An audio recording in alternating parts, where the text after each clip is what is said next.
2021 was the fastest growing advertising year that we had ever seen. The market grew in the United States some 25%.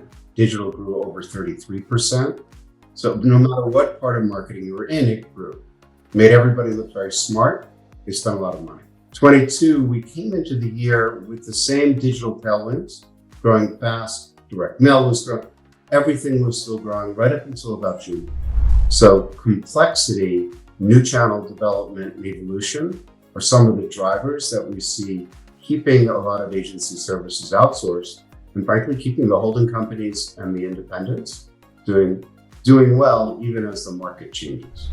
If you think about CRM, database management, CDPs, DMPs, clean rooms, there's a tremendous amount of data technology, what we think of as the infrastructure, that makes all of that allows and enables data to move around. And that had not been heavily invested until around 2017.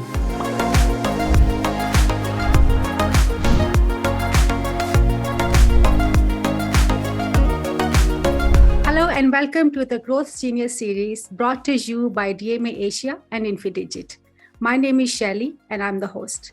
In this Growth Genius series, the world's best marketeers and business leaders are interviewed about the brands they have worked on, their successful campaign strategies, how they got noticed by their customers, and how they delivered better customer experiences to drive growth. Today, our guest speaker is Bruce Biegel, Senior Managing Partner at Winterberry Group. With more than 3 decades of experience, Bruce Biegel has led hundreds of engagements in growth strategies, commercial diligence, and enterprise data and technology for firms in media, financial services, retail, technology, advertising, and marketing agencies. As an entrepreneur, Bruce has hands-on experience building companies from the ground up and sold his 2 companies before establishing Winterberry Group.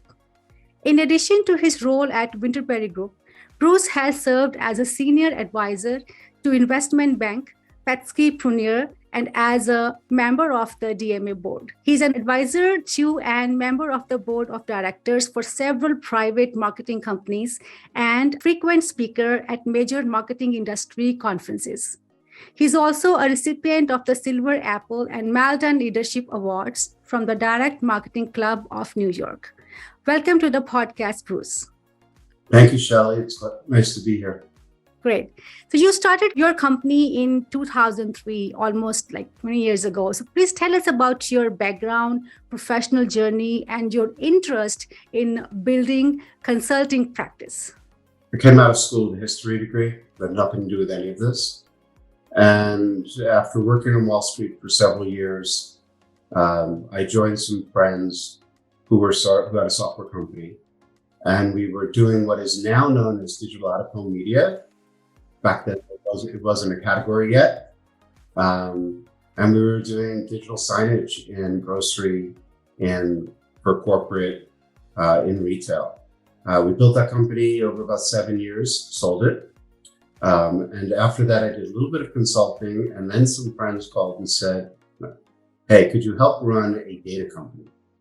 And I said, what does a data company do? Little did I know. And we did that for 4 years. We sold that business to an agency. And then I had some friends in investment banking who said, what would you do next? And one of the things that I learned as an entrepreneur was when my board asked me a question, they wanted an answer at the next board meeting. They didn't really want to wait around for a year or whatever. And that there were many bright consultants.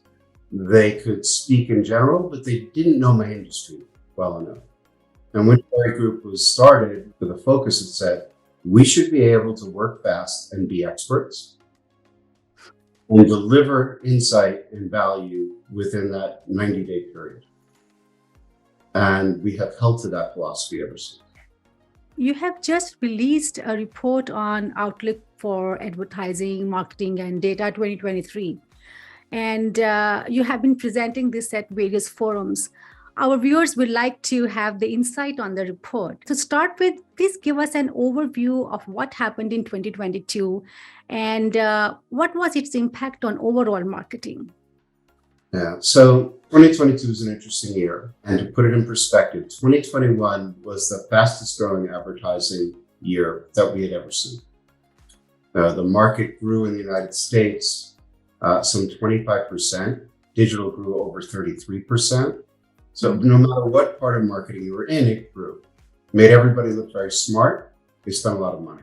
22, we came into the year with the same digital tailwinds, growing fast. Direct mail was growing. Everything was still growing right up until about June. And the markets had been losing confidence in the economy. And advertising and marketing growth is very tied to macroeconomic concerns.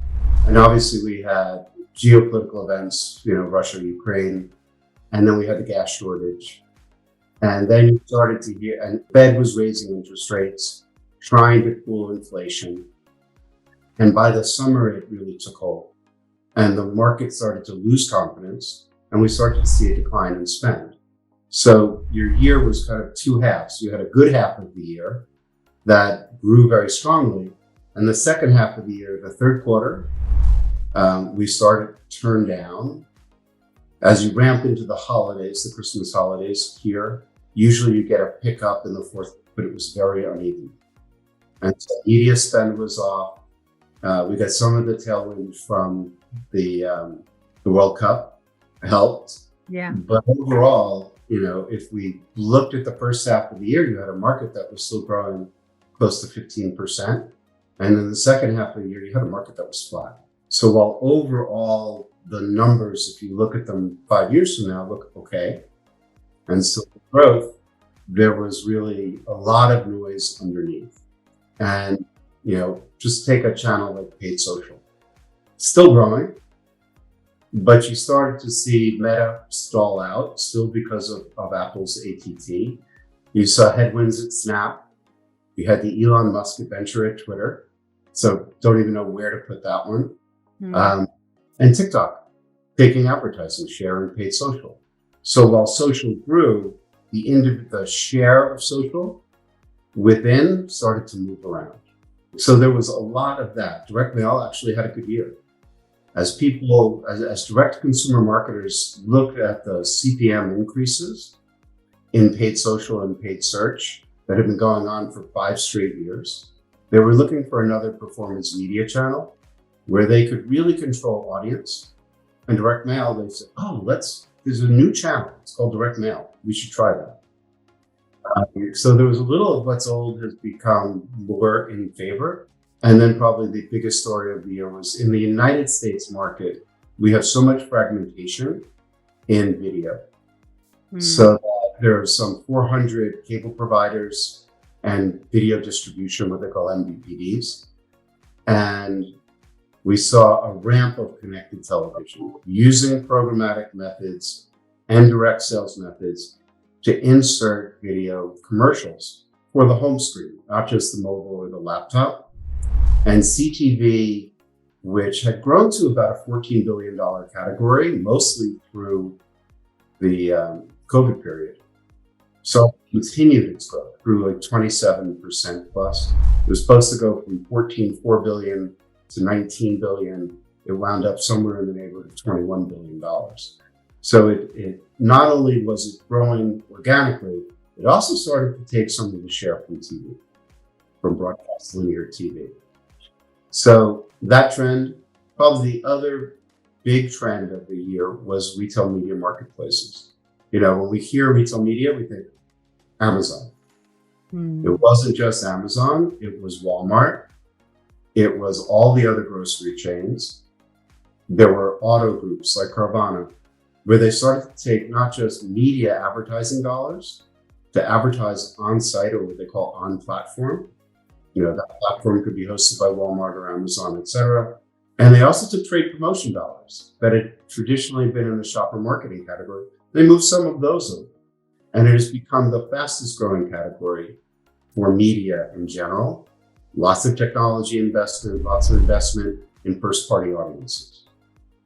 And so those two areas, CTV and retail media, grew the fastest. But overall, it was a good year. The other thing that was kind of interesting is agency spend stayed very strong throughout the year. So even though we started to see the market tailing off, we're now tracking 23 channels for marketing and advertising. You keep adding channels, every other year there seems to be another channel that as a marketer we need to pay attention to. And we need to understand the data, the drivers, the performance, the measurement, etc. We have a complexity in marketing. Like when I started forecasting in 2007, so it's about 17 years now, I think we covered 12 channels. So the number of channels has doubled, and the amount of spend, we track about $500 billion worth of spend. So the spend has gone up, the channels have increased. So if you're a brand marketer and you're trying to solve for this, you become more agency dependent because you need that outside expertise, especially in emerging channels where it's unlikely that your own team has that expertise.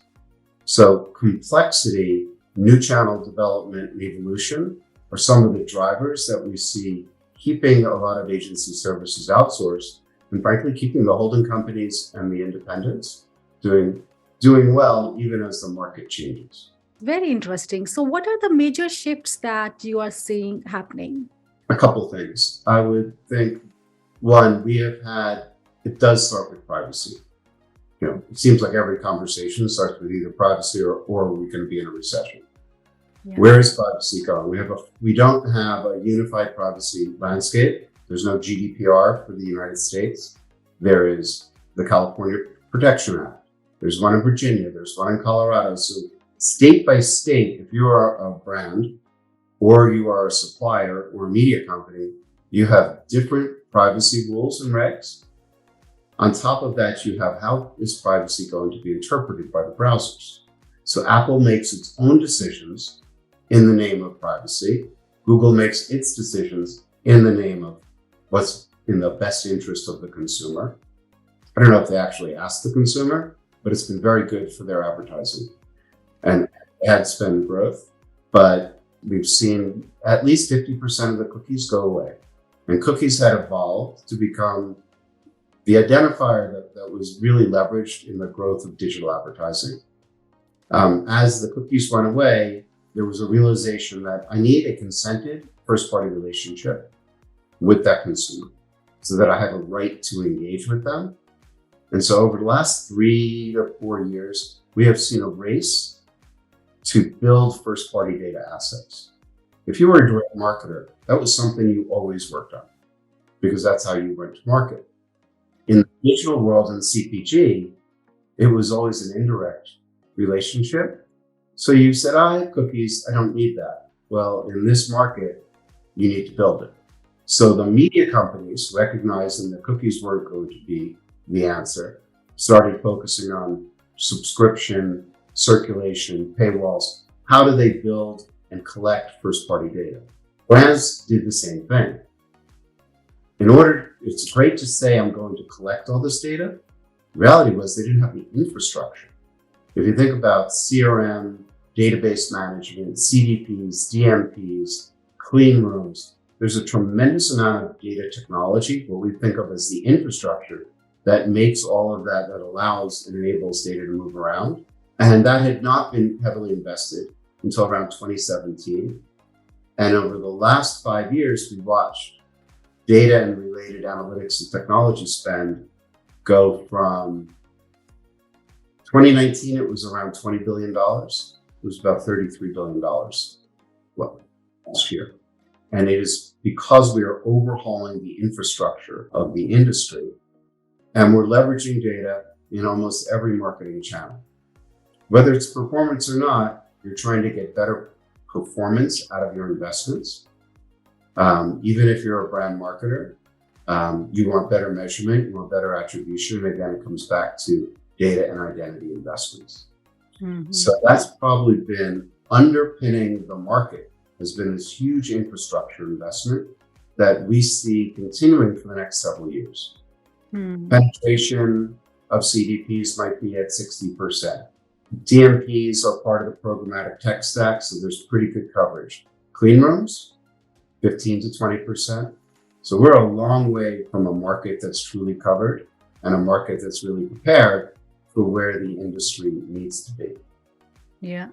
And it used to be, it was really hard to get those budgets. Well, when you say we might be out of compliance and at risk from a privacy standpoint, magically budget appears. Okay. So it doesn't come out of your working media budget as a marketer. It's really coming out of a corporate budget. Wow. Because it is part of protecting the corporate, the enterprise itself. So that is also, I used to be able to say, all right, this amount of money was spent, for the CRM database that was part of direct mail or email. And now that database is a corporate function and all the infrastructure around it. And it has applications that are used by marketing, that are used by IT, that are used by finance and operations. It's a little different than the marketing that we may have grown up with, but it's a far more interesting place. And we're seeing something similar happening in Europe. GDPR was a forcing function. The technology has been catching up. People are building consented first-party relationships because the identifier loss has been even more rapid under GDPR than under the patchwork of regulation we have in North America. Wow. So what are the macro trends that are shaping up? If you're going to do more marketing, you need more content. We used to shoot video and say, hey, this is a 30-second commercial, or this is going to be a 15-second spot, or this is long-form infomercial. Now I go and I shoot a long piece of video, knowing that it will be chopped up into 60s, 30s, 15s, 7s, 6s, etc., and used across every format. So when I think about how I produce, I am thinking multi-format on the channel at the beginning, not later. Saves a lot of rework. And so we have creative going into that. And there's also a lot of content, editorial-driven content, especially in B2B. So another macro trend, so video and how it's being produced, created, and leveraged is one. B2B is the other. B2B had been events and sales. And that was pretty much 70-80% of the budget. Well, COVID changed that. We didn't have events. Salespeople couldn't call on people. Even today, you make an appointment to go see somebody, you're lucky they're in the office. Oh, yeah. Or you'll show up and they're on Zoom. And you're like, why did I just make this trip? It is hard to manage, which said, okay, marketing, B2B marketers are now going to be far more dependent on marketing. Marketing used to be kind of an afterthought. It was sales ops, and those marketing people. And the marketing people were there to collect the leads from the trade show. Marketing and sales are much more balanced. B2B marketing spend in the US is supposed to be close to $50 billion this year. So it's no longer an inconsequential, but as importantly, yes, experiential is coming back in events, but events are coming back hybrid. We'll do something online, or we'll do something offline and amplify it online by having some sessions that you can access over the web. So spend there. We are seeing a lot of spend on account-based marketing, lead nurturing, demand generation, which is basically search, paid social, and performance media. LinkedIn is a $3 billion plus provider of B2B paid social. So when you think about where is the money, a lot of new money has gone into digital. In the offline world, in the general budget, about 60% of total budgets are spent digitally and 40% offline. We're not going to see that type of relationship in B2B. In B2B, traditional, experiential, et cetera, will still actually be the balance of spend because there is nothing like a face-to-face conversation to build relationships. But it won't be the 80% traditional and 20%. It's getting closer. It's just probably flipped from what the overall market looks like. And digital marketing, B2B professionals, we expect the B2B marketing we receive to be as good as the B2C marketing we're getting from the Amazons and the other providers. So there's been a change in how marketing is thought about, how lead gen is performing. Again, data, quality, consent, all of those. B2B was treated leniently in the first few years of GDPR, and certainly in regulation in the US, not so much. They're starting to pay attention. So we need the same best practices in the B2B world as we had in B2C, and they want the same level of measurability. If you're salespeople, you want to optimize the sales force, so you want to optimize the top of the funnel and nurturing a more complex decision-making process all the way through the funnel. So B2B marketing is growing up. It doesn't have the scale that B2C will have, coming in at about 10% of the market, but it's growing faster than the B2C market. Okay, great. So you already spoke about privacy regulations and the cookieless future. Can you elaborate more on how the cookieless future will create an impact on data-driven marketing? So we started writing about identity and cookies in 2016, 2017, as the market was just emerging. When we started following the data landscape, probably 2010, we started forecasting, and you could see the cookies were supposed to be temporary. Temporary has lasted 15 years. Privacy and the way things need to be consented and accepted and opted in. Yeah. Between that and the browsers, they said, all right, cookies are gone. What are you going to use? So we have email-based identifiers. So think the EU ID, the Trade Desk's, UID, LiveRamp's Ramp ID. There are probably 90 different first-party based identity solutions that have been built. People aren't using all of them. They'll use the ones they need, but effectively, you need a way, in a privacy compliant way, to identify and to target. So we think that the market will evolve where about 20% of the market will be consented first party ID solutions. We think there'll be another maybe 25, 30% of targeted marketing that leverages modeled up versions of that. Things we think, but aren't necessarily tied to a UID. So still good targeting, but not as good. And we believe that the rest of the market goes contextual. And we're seeing a huge amount of growth in contextual targeting, both in CTV, in display, in all formats of video. If you're outside of a walled garden where they have a first party ID based solution, they're gonna say, all right, you want these people, tell us what the lookalikes are, we'll find them within our garden. When you get into the open web, you don't have that same first party base. So that contextual seems to be, and it's contextual with a whole lot of analytics and machine learning. But they're doing a better job of predictive. 5 years ago, machine learning was more of a conversation about where we were going, and AI. Everybody's like, oh, AI is coming. Well, AI is definitely coming, but where we've seen real growth in application is in the programmatic use of machine learning to do a lot of prediction, regardless of what identifier is available. So it will pick whatever set of identifiers you have and make the best decision. And we're seeing it in the programmatic market. We're seeing it offline in direct mail. We're seeing it on websites for personalization. So the solutions are machine learning based. And we think that that's the area that is maturing first. And it's very good because it'll take real-time signals, process them, spit out a forecast or a predicted bid. AI, on the other hand, is much more conversational, text-based. It's not actually good for targeted advertising. It's not good for current product search. It's very good at customer service.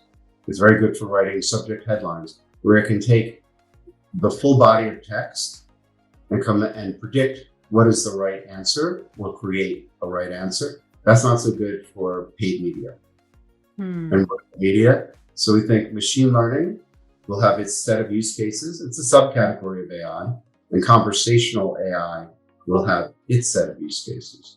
But we think the biggest thing that will transform this market over the next 3 years, that's what we're watching. Every single channel will have one or the other applied to some level. Great. So this is very interesting about AI and machine learning. The future is going to be very bright for AI and machine learning. There's another thing which I saw in your report about the talent. So with hybrid and work from home models, how will the companies manage the talent and also how to measure the productivity? So obviously it's a big conversation. There's a generation that came out during COVID into the workforce that never was in an office and didn't have the benefit of leaning over to their colleagues and saying, hey, what about getting an answer? Instead, they got used to scheduling a Zoom for 30 minutes, and it was always very formal. They didn't develop that muscle of informal conversation and how to back channel. Yeah. We think what happens now is, yes, they have to come back to work, and it's not all about them.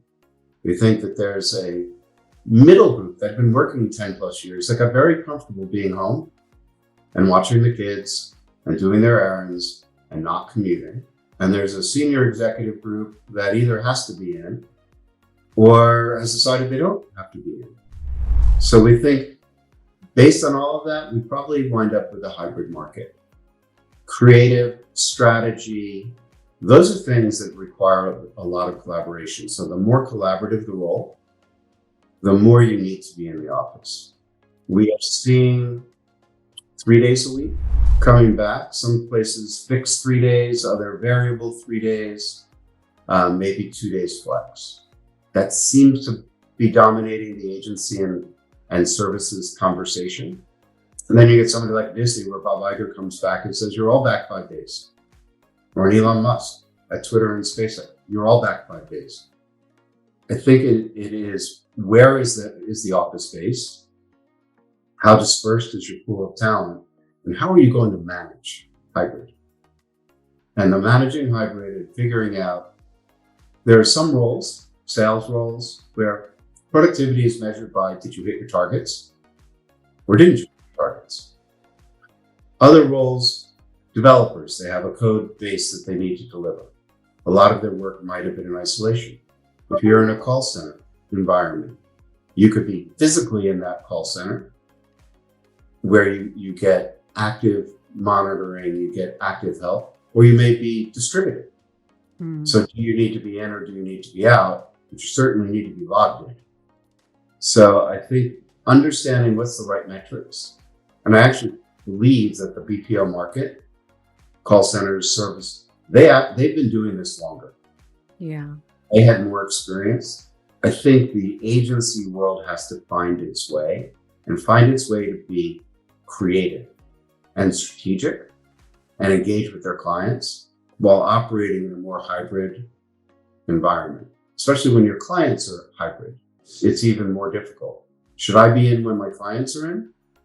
What if I have two different clients who are in? So a lot of complications. We think that there's good work started on tools to better manage productivity, outside of just capacity utilization, which is how many hours are you there? Are you being theoretically productive? But how do we collaborate better? And Slack, Teams, but it's what comes next. And we think that that is a software category that the market, everybody's using something, but what are the standards? What are the KPIs? What are the metrics we're supposed to be tracking? I think there's a lot of organizational work to be done. But there's a recognition that, one, we have to answer, how do we want people to develop human interaction skills so they can have a career? It's not a point in time, you do this, but it's the things you learn working with other people. Great. So tell us about the outlook on 2023 as well. So what we're thinking right now, subject to whether the economy grows or shrinks. Right now, we're right on the edge. I've seen the current GDP forecast says we'll be up somewhere between 0.2% and 1%. So slight growth. Advertising and marketing grows 2.5 times. So you could have a year where ad spend would grow maybe 3 or 4%. Throw on hybrid, throw on B2B, And we're looking at around 5 to 6% growth. That's the baseline, is just under 6. On a blended basis, B2B growing slightly faster, and individual channels capturing more money. We think linear actually shrinks. There's no election, there's no big tentpole events this year. There's nothing that propels brand. And when the economy is growing slowly or retracting, there's always a shift to retention marketing and performance channels that you can measure well. And that's generally not been linear. CTV we'll still see, because it's that hybrid of brand and performance, because it's targetable and measurable. So we're still seeing a lot of money going in that direction. Mail, paid social, paid search should do okay. Just it's okay at a different level. 6% growth would be good. If the market declines a few percentage points because we go into recession, that growth will come down. You don't see a scenario yet where we would have negative growth in advertising and marketing. Okay. But the big trends are going to continue. Focus on data infrastructure, retail media marketplace growth, and how does that fit? It doesn't really work. All the money's a ton of money going. It's said that the market in the US will go from 45 billion spent on retail media marketplaces to 100 billion over the next couple of years. It's a massive jump. Yeah. When we don't have our measurement down. And, it's kind of that last click thing. They take, on the cost per order metric, you look and say, oh, retail media advertising drove that. Well, how much would I have gotten just because my brand was in the store? So incrementality is something that we'll pay a lot of attention to. Am I getting the incremental benefit as I put more money to work? So we're still seeing that. We think we're going to continue to live in a hybrid world. Online, offline. Like traditional is not going away. At best, we think the market gets up to maybe 30% commerce, 35% commerce, and 65% of on-prem, traditional, walking into stores, buying your things. People are figuring out, what should I order online and what do I really need to go and try on? And if we start seeing the cost of returns go up, all of a sudden you'll see people pay a lot more attention. Instead of just ordering everything, oh, this doesn't work, and send it all back for free, we'll see a change of behavior. So we're watching that one. We're watching CTV in the US. Bigger issue here than I think it is in Europe right now. And by the way, we have a B2B outlook coming out, which will drill in on B2B. And then we have a UK outlook and a European outlook. Oh, wow. It's going to be out by the end of February. We have offices in the UK and France as well. So we're trying to do a better job of serving those markets and really doing a market by market perspective. Canada, however, we still kind of lump into the macro trends look the same. The privacy regime looks like Europe. So Canada kind of lives in a hybrid place, but it's easy to get to generally. But overall, if the economy and the geopolitical doesn't go completely sideways, we think it's going to be what would have been considered a very good year 4 years ago. But we're starting to see digital growth slowing because it's a law of large numbers. There's only so much you can shove into a channel, and there's only so much growth in those. Facebook's user base doesn't change, and the hours spent on platform doesn't change. The only way they're going to grow their revenue to satisfy Wall Street is by raising CPMs. And all of the platforms have been doing this for 4 or 5 years. Ultimately, when you do your analytics, you go, you know what? There's a point where it doesn't pay out the same way. And I've got to go find a new channel. Whether it's how do I work with influencers or affiliate, there's always that search for the perfect mix of channels. We're not there. That's great. The wonderful insights from the report. So this brings us to our last segment. Please tell us any one passion you follow and how it elevates your profession. One, I read a lot. I read an awful lot and I travel a lot. Yeah. I believe that that to understand the markets that you serve, you have to be in market. And even if you can't be there all the time, you need to be there enough. You need to understand culture, happen to have a passion around food and wine. That helps. And you have to try everything. I spent 1.5 years as a backpacker wandering through Asia, when I was in my 20s. So always learn about the whether it's the country you're working in, the customer you're working with. You have to have a passion and you have to have curiosity. As long as you're curious about what you do and you want to learn, I think that this is a great field to be in. That's very well said, because we all are born with curiosity, but then we forget to be curious, right? Curiosity is very important. So how can our viewers find you? Where can they find you and connect with you? And also, where can they download this report? So the report is on our website, www.winterberrygroup.com, under our insights. Mm-hmm. You can also find reports on identity and collaborative data solutions. So we tend to put out 2 to 3 papers a year.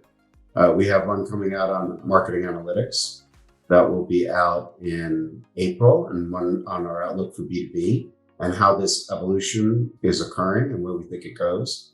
That should be out beginning of June. And we're going to do one on connected commerce. But you can find us at winterberrygroup.com. Because of our sponsor model, all of our white papers are free in exchange for a little bit of PII. Yeah, that's great. Thanks a lot for giving us time and a sneak peek into the Outlook of 2023 report. And I hope to meet you again with another report soon. Thank you so much. I hope to see you again. Hopefully I'll see you again in person as well. Sure, definitely. All right. Take care. Thank you, Shelly. Thank you so much. To all our viewers, thanks for listening, and please download the report for a detailed outlook on 2023. If you enjoyed this episode and you'd like to help and support this podcast, please share it with your friends, post about it on social media, and leave a rating or review. I'll see you next time in a new episode with a new speaker. Till then, peace.